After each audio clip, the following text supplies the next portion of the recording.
This ride takes us through Hyderabad, moving along the city roads during the ride. The mood here is calm and focused, with the sound of the engine carrying us through the changing rhythm of the streets.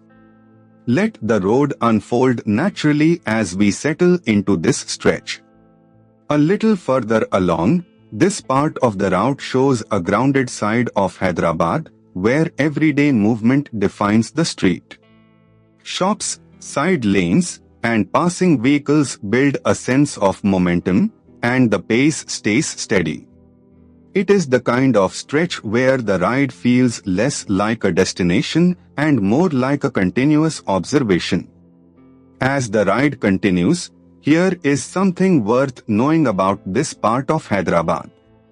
The old city has many small mosques, temples, and shrines that reflect its multicultural fabric.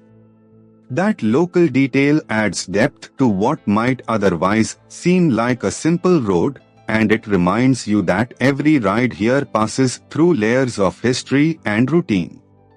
Coming into the next stretch, from the rider's perspective, this section is defined by spacing, timing, and attention. Traffic flows in its usual unpredictable pattern, so every opening on the road matters. The experience becomes less about speed and more about reading the street early, staying smooth, and keeping the ride controlled. Further down the route, as the route continues, the presence of history Charminar gives this stretch a stronger sense of place.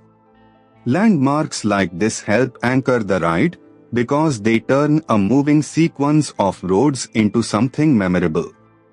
With the road opening ahead, the atmosphere here changes with the hour, and the weather adds its own character to the ride.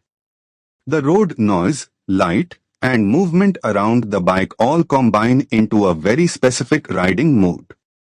That is what makes city POV footage work best when the narration supports the scene. As this ride through Hyderabad comes to a close, the journey may be simple, but the texture of the road, the city, and the ride itself is what makes it worth watching.